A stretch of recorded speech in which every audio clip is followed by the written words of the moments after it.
So, first and foremost, could you update us a little bit on the recent development of the presidential campaign in 2024? Of course. Well, there is a lot to unpack, Yes. especially currently when it Yeah. comes to the election in the U.S.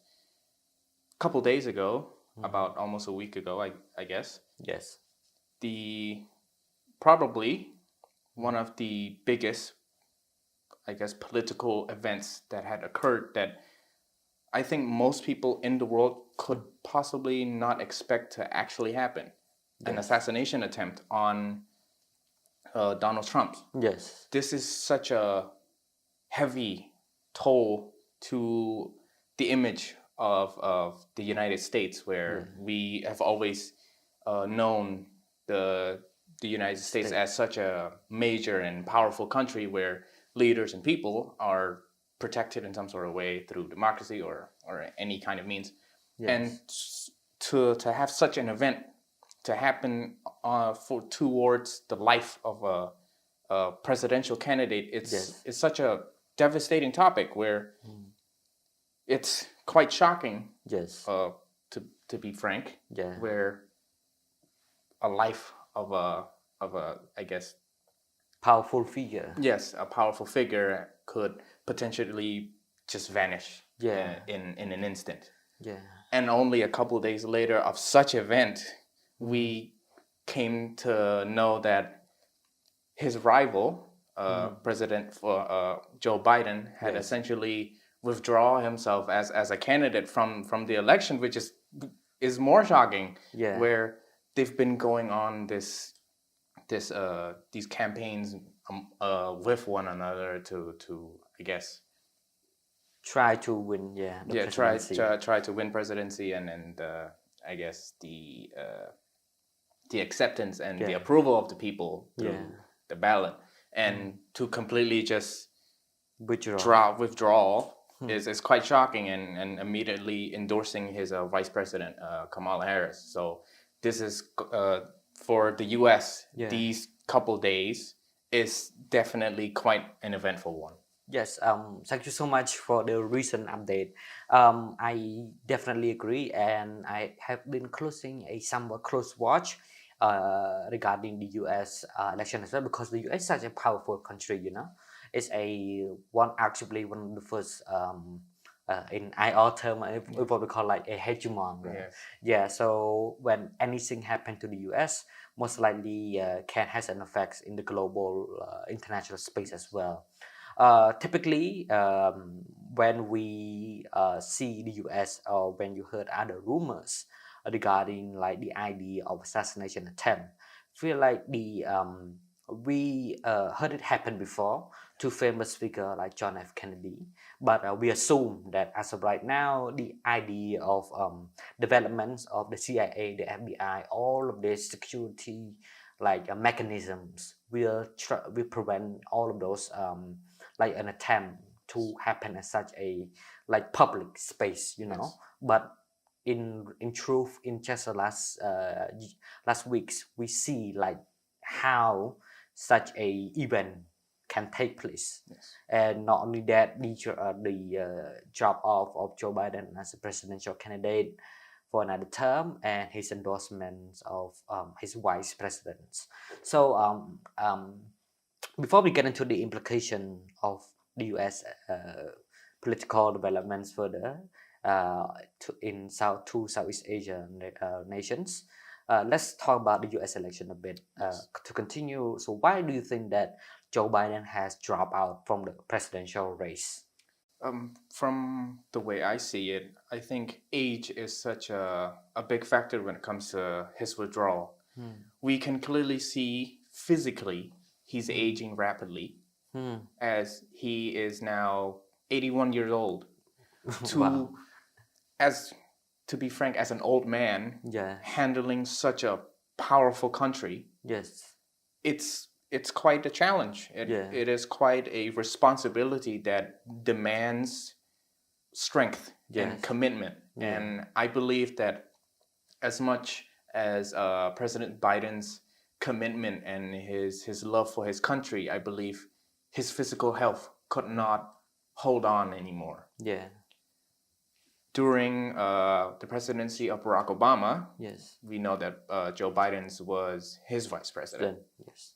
He was able to do those jobs was due to, while he was still old then, he wasn't very much that old. He still had the strength of physical strength to commit to completing his obligation as a vice president, as one of the big leaders of a big country. Yes. So for now, time passed a long while now. Yeah. So his health continues to deteriorate. So I believe that as much as he wants to continue, he just simply have to accept the fact that he is growing in age, and that could cost the country to be affected negatively in some sort of way through his decision making, and I guess the possibilities of foreign policy or domestic policy down in the future.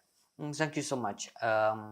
This actually, the idea of like age has played a huge major role. I totally agree with you, because it has manifested in the presidential debate.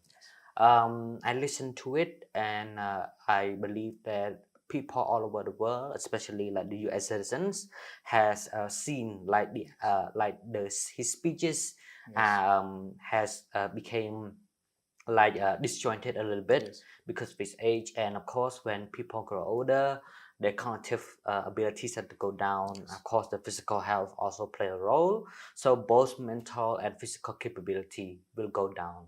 And considering like the idea that a 80 years old like old man, like I don't want to be disrespectful, but it's like the idea of people of a person that age lead such a powerful superpower as a world leader, one of the world leader. So it's in many ways it's like in anything can happen like in a snap, you know. Yes, we can clearly see the effect of age represent itself, that it could cause a problem, especially what had happened recently, where President Biden had invited President of Ukraine and pointing out his name wrong, where he accidentally presented the President of Ukraine as President Putin. Okay. That right there is a clear-cut example of how his deteriorating age could cost a negative effect that could complicate the country's viewpoint and position in this complex world. Yes. So to move a little bit our discussion in this, I want to say in this direction a bit. So the idea is that President Joe Biden is 81 years old.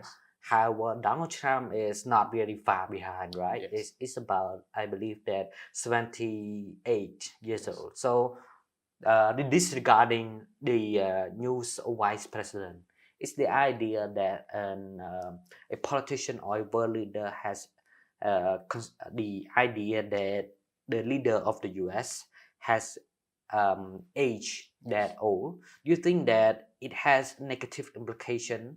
As for example, from your perspective, and I asked student, do you think that it has negative implications when people that age try to run such a powerful country? Of course, I mean, people age, that's natural, and our bodies could only take so much. Yes. So negative effects could always happen when it comes to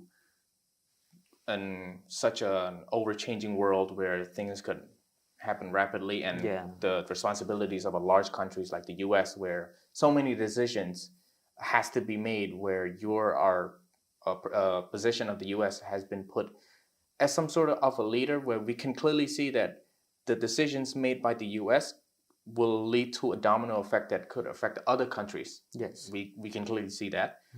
So age is a huge factor. While we argue that, of course, President Joe's withdrawal is because of age, but his rival, Donald Trump, isn't much further. But I argue that this here is different due to commitment, especially what happened during his assassination attempt.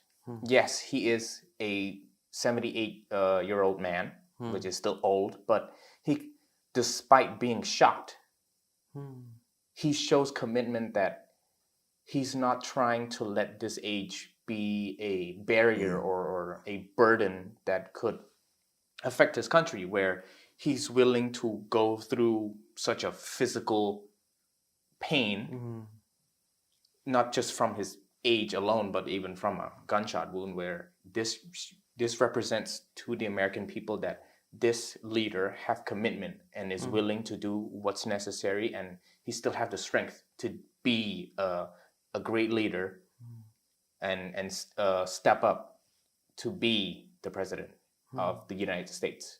So this level of commitment is definitely required. So I think this is how age can be different between the two candidates, and how it affects, where there's not very much positive when it comes to age, but so it's more or less how the person itself represent themselves and their usages and benefits to their country in the best way possible. So that's how I see it. Yes, thank you so much. I would ask you a little bit this regarding age, because I believe that what is the old word goes is that like come age, with age come wisdom, right? With age come experience. I would argue that having all of this age or old like gentlemen become a leader, we has we will have their experience to that they can draw from to lead people. But of course there are negative implications that you just experienced, and of course the level of commitments you show, the ideas, all that are very it's all showing a piece of evidence that you can find all over social medias. Thank you so much for the get the update on the U.S. political development. So to change the topic a little bit, so let's discuss the idea of the U.S. Implication, the U.S. 2024 elections, U.S. election as a whole, and its implication for the major problems or major issue around the world, especially surrounding like the Southeast Asia or Asian region as a whole. So one of the interesting point of view is that if President Donald Trump were to win another presidency, do you think that the tension between the US and China will increase? Do you think it will increase, or do you think it will go down? I think from the way that the world is experiencing right now, it's really hard to tell whether the increase may still be viable, as we've seen during his presidency previously. But I think it could still be of appearances when it comes to this rivalry between the US and China, but later on in his supposed presidency. I think early on, President Trump would try to, I guess, go back to his motto to make America great again and make America the focal point, making America first. Due to the fact that during Joe Biden's presidency, he essentially been spreading his wings very wide and extending hands to a lot of issues, especially with what happened where President Joe Biden had to deal with the Russia-Ukraine war and now currently the Israel and Palestine issue as well. So I think for Donald Trump, his primary goal is to simply make America first. This, I guess, focal point may still lead to the increase anyways, where that trying to make America as great as it could possibly be would need or require a rivalry or a competitive attack towards China or maybe Russia, who knows. But yeah, I think there's going to be a difference when it comes to leadership tactics and methods, where we can clearly see that Donald Trump have always put the American people first and their interest first. So we would clearly see, foreign policy wise and domestic as well, that he will try to do his best to gain benefit for the American people as much as possible, even if it has to go through a rivalry with China or any other country currently. Yes, thank you so much. Regarding the tension between the US and China is very complicated. Yes. Like I believe that this issue that we discuss will define the 20th century. Like one of the tension or the competition of superpowers between the US and China, and of course the change of presidencies from one leader to another leader in the US, will of course change the directory or the direction between the competitions. Yes. However, due to the polarization of politics in the US, do you think that it has what does the implication of this, like the polarization or the idea that the US is very divided, especially regarding like the idea of assassination attempt, like case in point. Do you think it will has a huge implication in the world, especially in Southeast Asia? I suppose so. We clearly know that America is potentially, or is, Yes. the most diverse country on the planet. Yes. Where every race and ethnic exists in one place. Yes.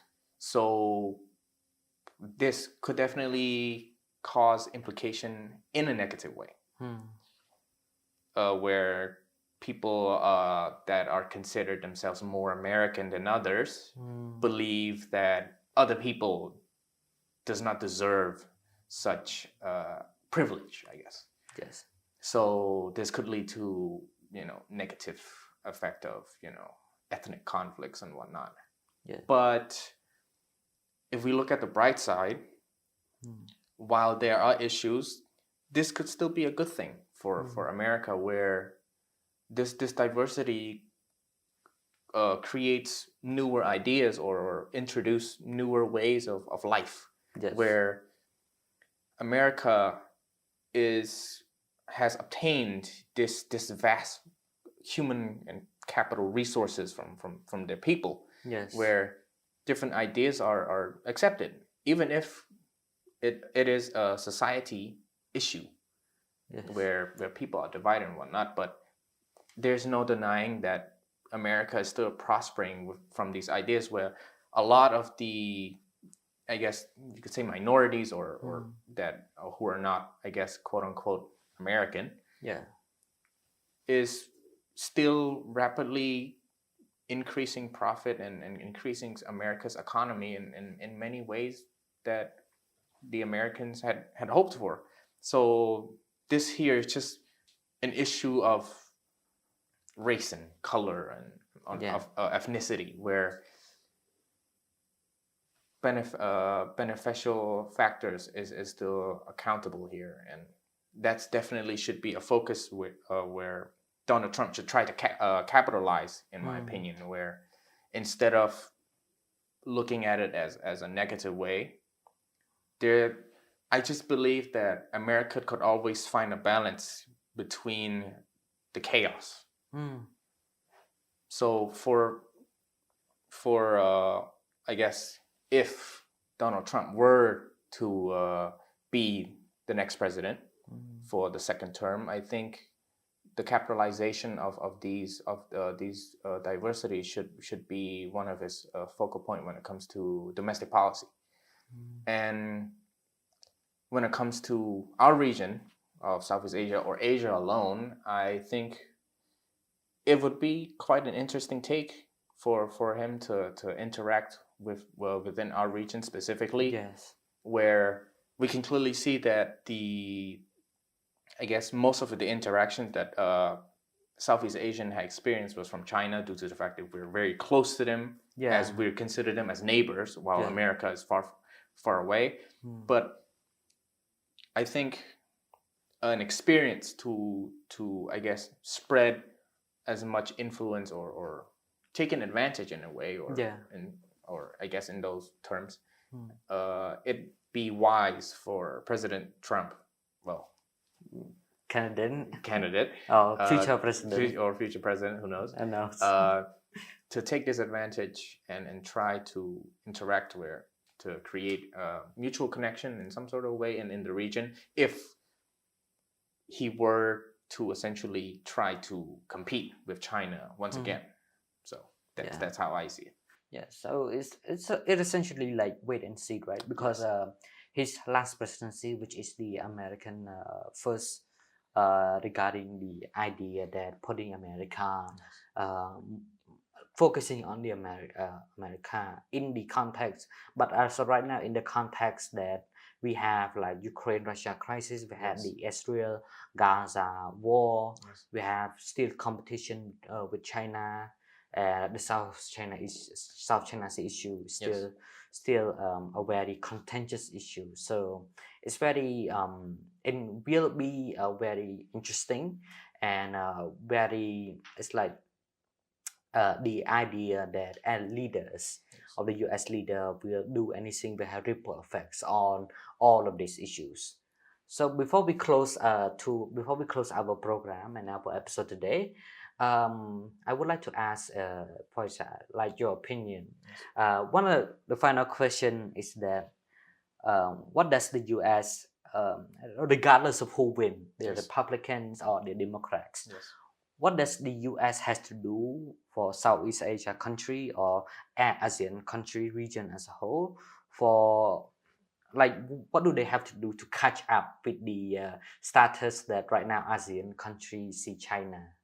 Let's just say that America has a lot on its plate. Yes. When it comes to this issue, where during President Biden's, I guess during his term, in a way, from my perspective at least, Southeast Asia or Asia alone is almost somewhat neglected by the U.S. president, where it's not like entirely that President Joe Biden did not interact with the region at all, but it's just a lack of, where I guess we could argue the fact that there are other major issues that involves the U.S. and its allies, so they're focusing on that. But especially with issues like South China Sea, that is one of the hottest topics of our region currently. I think the U.S. can represent itself in this issue in some sort of way when it comes to the, I guess, law of the sea and whatnot, where lives of people are affected. We can clearly see that one of the U.S. well-known allies, Thailand or Philippines, and whatnot, are heavily affected by this. So I think these are also their allies as much as other countries who are facing conflict right now. So I think the U.S. should try their best in some sort of way to spread their wings and I guess interact with the region in some sort of way to help ease the tension. I wouldn't expect America to simply help solve the issue. I believe it's not really possible for such an external power to intervene and completely end this tension between China and these Southeast Asian countries. But I think they could still play a part as some sort of assistance to help ease, to find a norm, to find an equilibrium where people of different countries can still take benefit from this land of ocean. For their well-beings and whatnot. And it, by intervening, or helping in a way. I wouldn't say intervene, too much of a heavy word to say, but it could create better connections with Southeast Asia as a region with the United States, where historically it has not always been great, especially during, I guess, the Cold War era, where America is focused on a lot of their issues with the Soviet Union, and it had led to other factors that cause complications and negative effect onto Southeast Asia. So I think to apply themselves within the region and I guess connect better, I think it would be beneficial for both sides, for our region and for the US as well, and to help ease the tension between our region and China and in some sort of way. So their intervention could be good. Yes. In short. Involvement. I would use the word intervention. Okay.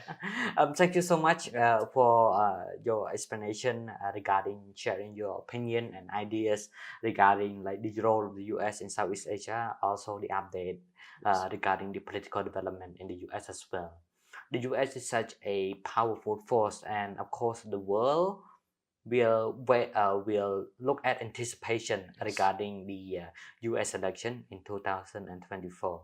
At this time, I would like to take my time to thank you all of my audience to take your time out of your day to watch Asian Vision Dialogue. Thank you. Hopefully, we will meet each other in our next episode.